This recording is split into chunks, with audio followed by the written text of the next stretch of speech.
ಮಾಜಿ ಮುಖ್ಯಮಂತ್ರಿ ಕೇಂದ್ರ ಸಚಿವ ಎಚ್.ಡಿ. ಕುಮಾರಸ್ವಾಮಿ ಅವರು ಶಿರಾಡಿಯಲ್ಲಿ ಗುಡ್ಡ ಕುಸಿದು ಹಲವರು ಮೃತಪಟ್ಟ ಸ್ಥಳಕ್ಕೆ ಭೇಟಿ ನೀಡಿದರು. ಈ ಸಂದರ್ಭದಲ್ಲಿ ಅಧಿಕಾರಿಗಳಿಂದ ಮಾಹಿತಿ ಪಡೆದ ಅವರು ಅವಘಡಕ್ಕೆ ಕಾರಣ ಕೇಳಿದರು. ಮೃತ ಕುಟುಂಬಕ್ಕೆ ಸಾಂತ್ವನ ಹೇಳಿದ ಅವರು ನಂತರ ಸುದ್ದಿಗಾರರೊಂದಿಗೆ ಮಾತನಾಡಿ ಅವೈಜ್ಞಾನಿಕ ಕಾಮಗಾರಿಯೇ ಈ ದುರಂತಕ್ಕೆ ಕಾರಣ. ರಾಜ್ಯದಲ್ಲಿ ಉತ್ತಮ ಮಳೆಯಾಗಿದೆ, ರೈತರಿಗೆ ಅನುಕೂಲವಾಗಿದೆ. ಸರ್ಕಾರ ನಗೆಪಾಟಲಿಗೆ ಈಡಾಗುವುದು ತಪ್ಪಿದೆ. ಆದರೆ ರಾಜ್ಯದಲ್ಲಿ ಜೀವಹಾನಿಯಾಗಿದೆ, ಅನಾಹುತಗಳಾಗಿವೆ, ರೈತರ ಬೆಳೆ ನಷ್ಟವಾಗಿದೆ. ಸರ್ಕಾರ ಕೂಡಲೇ ಕ್ರಮ ಕೈಗೊಳ್ಳಬೇಕು. ಚಿಕ್ಕಮಗಳೂರು, ಹಾಸನ, ಮಂಗಳೂರು, ಶಿವಮೊಗ್ಗ, ದಕ್ಷಿಣ ಕನ್ನಡ ಜಿಲ್ಲೆಗಳಲ್ಲಿ ವ್ಯಾಪಕ ಹಾನಿಯಾಗಿದೆ. ಸರ್ಕಾರ ಕೂಡಲೇ ಈ ಬಗ್ಗೆ ಗಮನ ಹರಿಸಬೇಕು ಅಂತ ಒತ್ತಾಯಿಸಿದ್ರು. ಬರೀ ವಿಡಿಯೋ ಕಾನ್ಫರೆನ್ಸ್ ಮಾಡಿದ್ರೆ ಆಗಲ್ಲ, ಗ್ರೌಂಡ್ ರಿಯಾಲಿಟಿ ಅರ್ಥ ಮಾಡ್ಕೊಳ್ಬೇಕು ಅಂತ ಹೇಳಿದ್ರು.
ಉತ್ತರ ಕನ್ನಡ ಜಿಲ್ಲೆಯ ಅಂಕೋಲದ ಶಿವಮೊಗ್ಗ ಮತ್ತು ಇವತ್ತು ಕೇಂದ್ರ ಸಚಿವರಾದಂತಹ ಸಾಕಷ್ಟು ಪ್ರಮಾಣದ ಹಾನಿಯಾಗಿತ್ತು.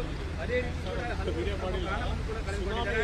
ಈ ಹಿನ್ನೆಲೆಯಲ್ಲಿ ಸಚಿವರಾದಂತಹ ಎಚ್.ಡಿ. ಕುಮಾರಸ್ವಾಮಿ ಇವತ್ತು ಇಲ್ಲಿನ ವಾಸ್ತವ ಸ್ಥಿತಿಯನ್ನ ತಿಳಿದುಕೊಳ್ಳುವಂತ ಪ್ರಯತ್ನ ಮಾಡ್ತಾ ಇದ್ದಾರೆ. ಜಿಲ್ಲಾ ಪೊಲೀಸ್ ವರಿಷ್ಠಾಧಿಕಾರಿ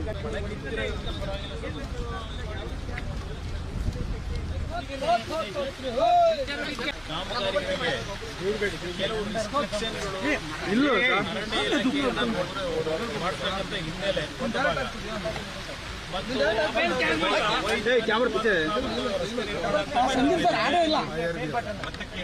ಅವೈಜ್ಞಾನಿಕ ನಿರ್ಮಾಣದಲ್ಲೂ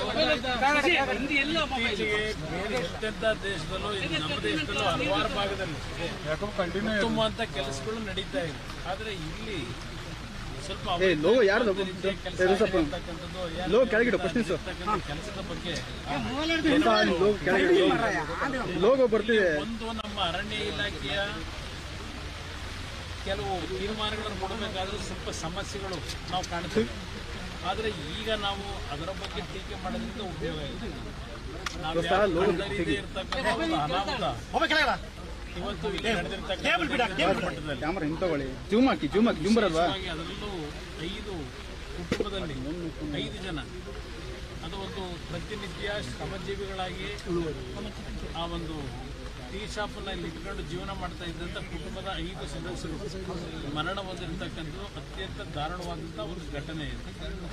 ಅದರ ಜೊತೆಗೆ 2-3 ದೊಡ್ಡ ಟ್ಯಾಂಕರ್ಗಳು ಆ ಒಂದು ಮಣ್ಣಿನ ಕುಸಿತ ಏನಿದೆ ಅದರಿಂದ ಆ ಒಂದು ಸ್ಪೀಡನ್ನು ನಾವು ಊಹೆ ಮಾಡಲಿಕ್ಕೂ ಆಗೋದಿಲ್ಲ. ಆ ಟ್ಯಾಂಕರ್ಗಳನ್ನು ಎಳ್ಕೊಂಡು ಹೋಗಿ ಬಿದ್ದಿರತಕ್ಕಂಥದ್ದು ಅದು ನಮ್ಮ ಭಾಗದಲ್ಲಿ ಈ ರೀತಿಯ ಒಂದು ಘಟನೆಗಳು ಇತ್ತೀಚೆಗೆ ನಡೀತಾ ಇರತಕ್ಕಂಥ ಕಾಣ್ತಾ ಇದ್ದೇವೆ. ಯಾಕಂದ್ರೆ 2018ರಲ್ಲಿ ನಾನು ಮುಖ್ಯಮಂತ್ರಿ ಇದ್ದ ಸಂದರ್ಭದಲ್ಲಿ ಕೊಡಗು ಭಾಗದಲ್ಲಿ ಹಲವಾರು ಭಾಗದಲ್ಲಿ ಕುಸಿತ ಆದಂತೆ ಕಂಡಿದ್ದೇವೆ.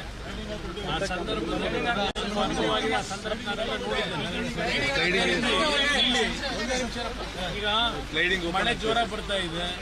ಸ್ಲೈಡ್ ಅಧಿಕಾರಿಗಳ ಪೊಲೀಸ್ ಅಧಿಕಾರಿಗಳ ಮೇಲೆ ನೀವು ಕೂಗಾಡೋದಾಗುತ್ತಾ? ಇಲ್ಲ, ಅವರ ಮುಂಜಾಗ್ರತೆ ಕ್ರಮ